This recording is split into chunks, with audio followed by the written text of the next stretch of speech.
Mr. Hawkeye. Obviously, you know, best known for his zoning. He does have some somewhat decent pressure. Good mix-up options.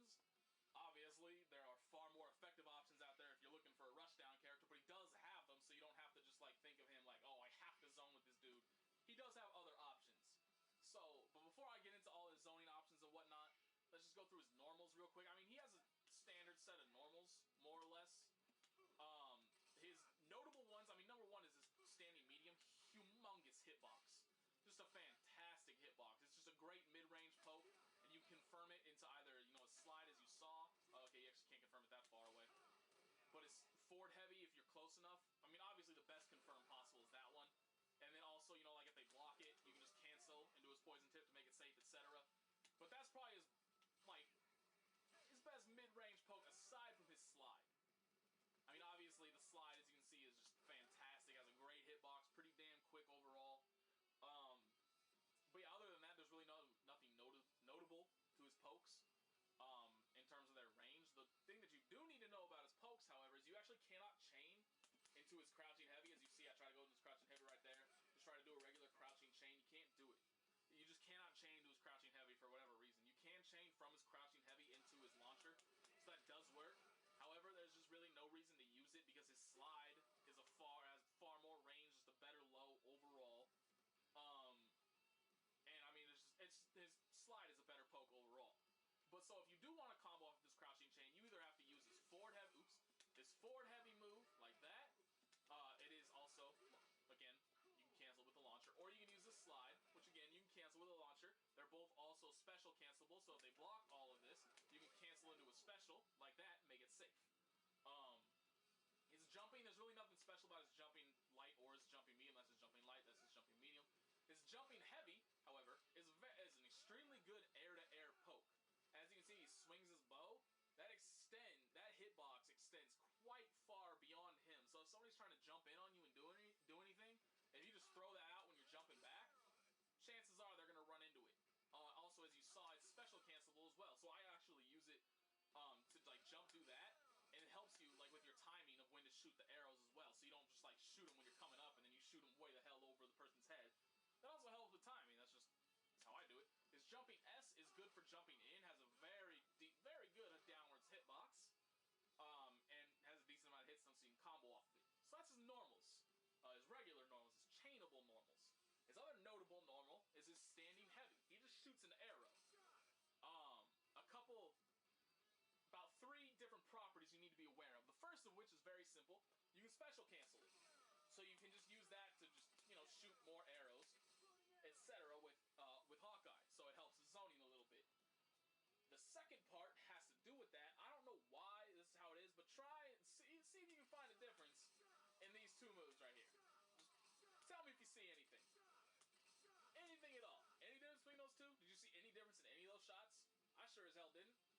But for some reason, see, as you see, normally, again, special cancelable. If you hold back and do it, you can't special cancel it. I don't have a damn clue why, but that's just how it is. So you need to be aware of that you can't, you know, don't hold backwards when you're using that move, or else you're not going to be able to special cancel. The other asterisk that you got to add in here, you can charge his arrows, so that basically turns into triple arrow, more or less. You can also aim it, so you can aim it up, you can aim it up, or you can aim it down. I don't know why you would aim it down. I guess maybe if you like want to try and aim at somebody that has a small hitbox like Arthur, but then you have to be right there. I don't know why you would ever use... Well, I've actually never used this and never seen anybody use it. But for instance, I could see it used like, if somebody's kind of jumping, like you have a projectile assist that like covers the mid-screen, then you can kind of use that against somebody that's like trying to jump or whatever, etc. Kind of useful for that, but overall, never really seen it used, but still, it's there. So those are all the properties of his heavy, normal. So now let's go into his special moves. The first of which is just basic zoning stuff. It's quarter circle forward moves. You have triple arrow, and you can also use all of these in the air. As you can see, you can use every single one of them in the air. So you saw the triple arrow. Very basic projectile. Pretty damn quick, decent durability.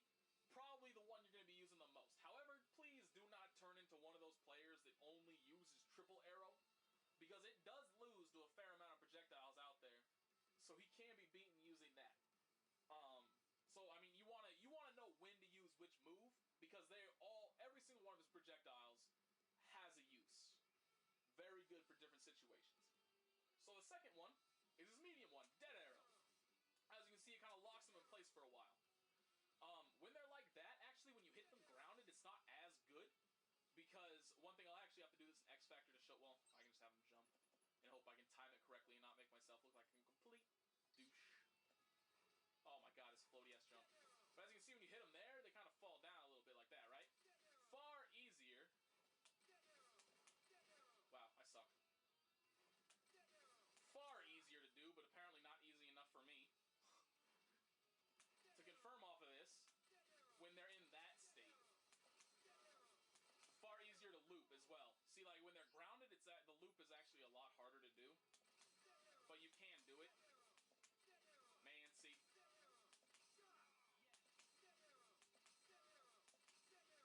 You can loop, I believe, 4 times outside. Well, I can't say this for certain because 4 times is the max that I have gotten outside of X Factor. But it's just, like I said, when they're standing, it's harder to do full screen. When they're standing, it's easier to do full screen. See, I can't even do... Okay, I just got it right there. Easier full screen to do it when they're jumping and they're in that state. Easier to do mid-screen when they're standing like that. Just something to keep in mind. So, that's his Dead Arrow. You can also, you can also obviously kind of like... Oops. That's the wrong one. You can get a combo off of it like that as well. They are hittable during that by normals. So if you're close enough, you can confirm it into a full combo. So his other one is Heavy Piercing Bolt. Now this is an odd projectile. I don't understand the terminology behind it perfectly. Because I'm pretty sure it's actually entirely unique to the game. In that, basically, for those of you that don't know anything about zoning or projectiles in this game, every single one of them has a set amount of points from 1 to 10 called durability. And then if, when 2 projectiles clash, the durability is judged. So let's say a move with 2 durability runs into a move with 5 durability. The move with 5 durability will cancel out the one with 2, and that move now has 3 durability left. That's how it works. So if it runs into another projectile now with 3 durability, those 2 projectiles nullify each other and they just go away. That's how projectiles work in this game. Piercing Bolt is odd in that it has its own durability rating, but there's actually I have not seen any projectile in the game that it doesn't just nullify completely. Well, there's one I'm actually going to show you. I'm actually lucky it gave me Arthur on Random Select. I'm going to show you the only projectile I know of so far that I've seen that doesn't just nullify completely, but most projectiles, it just blows through, kills them, and continues. Like, it doesn't lose any of its effectiveness, doesn't lose any... So you can see again, 3 hits, 149,000 damage, right? So let's go ahead and throw Arthur's Lances. Those are pretty damn good projectiles in the game. They're very good projectiles. One of the best. Just nullified them completely. Did the same amount of hits, did the same amount of damage. It's unique. It killed... Pretty much, it's one of the best anti-zoning tools in the game. The only projectile I have ever seen that it doesn't just nullify completely is, again, Arthur's. This thing. That thing has ridiculous priority. It's like, I think it has 10 durability points. One of the best projectiles in the game. And so, we show that again. That's the only projectile, like, as you see, it just keeps going. That's the only one I've seen that Piercing Bolt doesn't just nullify. I'm sure there's more out there, but that's the only one I'm aware of. So if you're against another zoner, Piercing Bolt is by far one of the best tools you can use against that. I'm trying to think of any other properties I should mention with that. Nothing really else. It also does incredible chip damage, so even if, like, they just block it, it's still, like I said, it does incredible chip damage as well. So it's good in basically any kind of situation. You should try to mix it up so it's not just like, oh, you're just going to keep throwing triple arrows, and those are fairly easy to dodge if you know what they're going to be trying, like the trajectory of them, what they're trying to be going with. So mix those up. So now, outside of those, you have his Shoryuken motion moves. So you have this one, Exploding Arrow. As you see, it sticks in the ground, eventually it blows up. If it hits them, it'll just blow up immediately, whether they block it or they get hit by it, it blows up immediately. But that's good because, number one, if you land it close, Hawkeye is not affected by it at all, but if you land it close enough to them, you can actually use it for somewhat decent, like, mix-up or, pressure that you otherwise would be unsafe, but is safe because of the Exploding Arrow. best on incoming characters when you can place it like right where they would be landing, and then you can run whatever mix-up you want. Then you have, I'm not entirely sure what the purposeful, like, large difference is between these two. I mean, they both have kind of like, as you can see, I feel like the triple piercings kind of comes inwards more, but I mean, they're both fairly similar. So I'm not entirely sure what the, like, intended difference was between those two, or how you would pick between using them, because they're both kind of the same, but those are his other moves. So go ahead and experiment for yourself. Now I have his quarter circle back moves. Now, alone, they just do, like, various kind of maneuvers. So as you see, this is the light one, this is the medium one, this is the heavy one. He just kind of does different moves. However, all of those have the same follow-ups you can do depending on either whether you hit light, medium, or heavy. So if you do the light one, you get poison tip. If you do the medium one, you get this ice shot. And then if you do this one, you get like piercing. You get whatever those are called, like the piercing shot or whatever they're called. If you are in the middle of using his light one or his heavy flip, this is actually called, I think, trick maneuver or trick shot. So let's actually find that out. We're gonna find out what it's called exactly. Trick maneuver. All right. So if you're doing the light one or you're doing the heavy one, all of those shots will OTG. The light, well, I'll just show you. Basic OTG, it just pops them up a little bit. You can super cancel off of that, so you can get a gimlet off of it. Oh my god, that misses on Arthur mid-screen. Alright, we're gonna get Arthur out of here so this is all easier for me. So as you see, that one ground bounces. However, it is odd in that you can't, the easiest way to probably do this is to do it off of a ground throw. You can still, there's a point in time where it will still hit, but it will no longer ground bounce. So you have to be trying to do that as quickly as you possibly can in order to get that ground bounce. And then the same basic thing behind his other one. Behind that one, it's an OTG. It does more damage than his poison shot, so it's kind of like if somebody's on like just the slightest amount of health and you don't think that the poison shot will do the necessary amount of damage, use the heavy follow-up instead because it does more damage. The poison one is the ideal one for any other situation because I'll actually turn off health recovery really quickly so you can see I am on the wrong page. So you can see their health go away. So just wait. Alright. What the hell? Oh, I'm stupid. I was hyper. So as you can see, their health is just slowly draining away there, right? It lasts for a decent amount of time. As you can see, She-Hulk's losing a lot of health. It does go away eventually. It doesn't last forever. There are two ways it can go away. The first of which is it just goes away on its own, as you saw. The other method is if you get hit. If they hit you at all, I believe it's... Actually, let me check this real quick.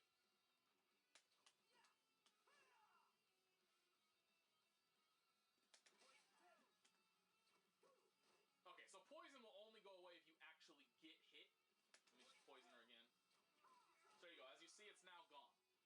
Those are the two methods that you can use, that the opponent can use to get rid of the poison. So those are his trick maneuvers, whatever, etc. Now you have his hypers. So the first one, and the one you've probably seen the most of, Gimlet. It is extremely fast. It is also extremely unsafe. So, like, you do not want to use it from, like, here.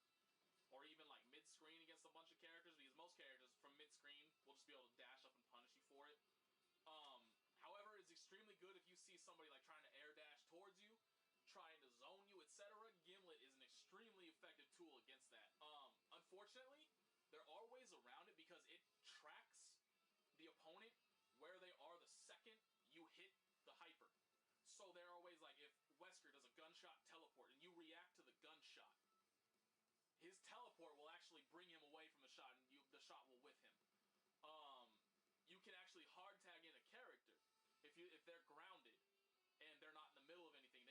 You can hard tag in, and the character coming in will dodge the gimlet, and they can actually even potentially punish you at that point. Just various things like that you got to be aware of. What was the other? There was some other way that somebody used to get away from it. Oh, DHC would also work. Like if somebody's in the air doing a hyper and you try to hit them with a gimlet, they can DHC into a character and they will come in on the ground and the gimlet will whiff. That kind of a deal. So Gimlet is not just this will work no matter what, but it is still a very good tool if you know it's gonna hit.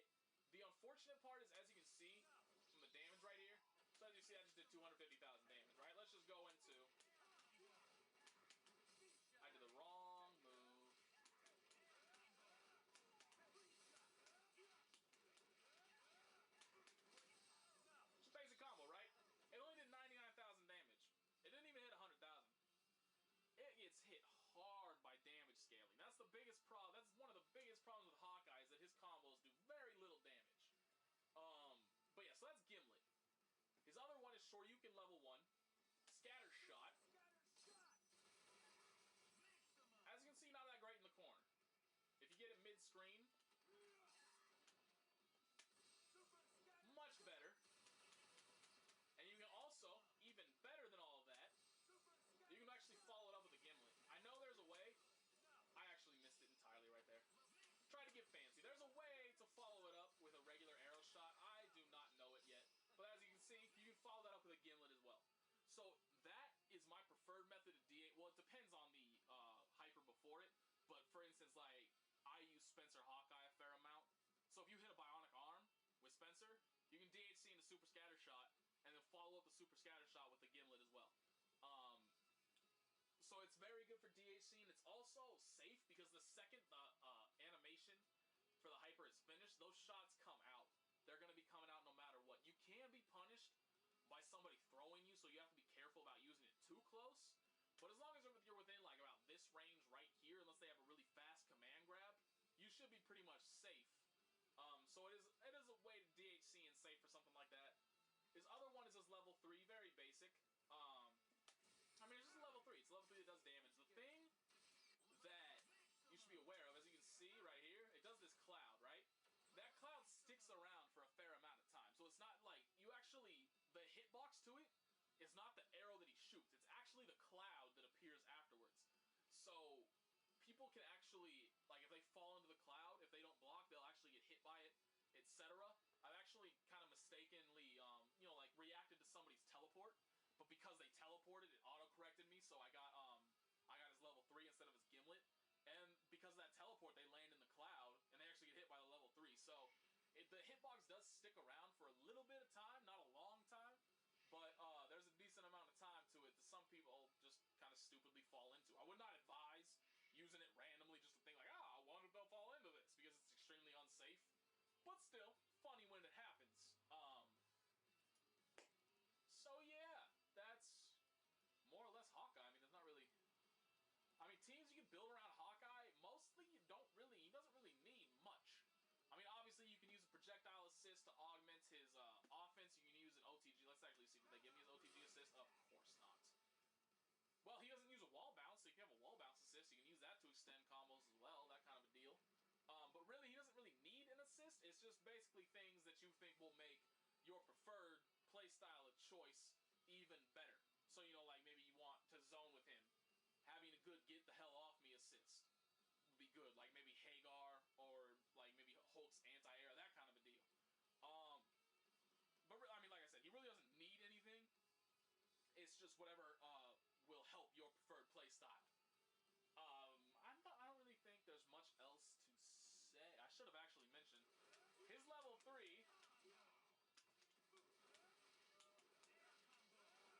It is an OTG, so you can hit it OTG.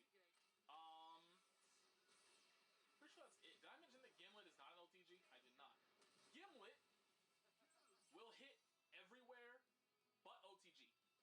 That is the only place it will not hit, is if somebody's on the ground. So like, we do all that, etc.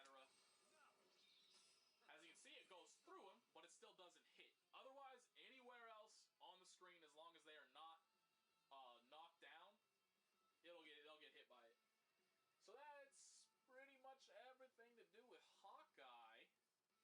Hope this helped you. I mean, he's a pretty basic character, not difficult to use, not difficult to learn. Just the most difficult thing is learning when and how to properly use his projectiles to effectively zone with him. One thing I would highly advise you actually learn is using this. It's actually extremely fast. Like that kind of a deal. And it's actually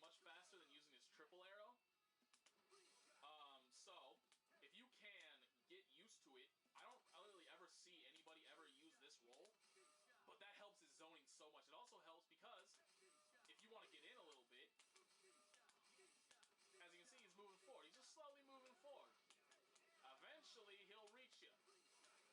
Oh, we got that stupid no ground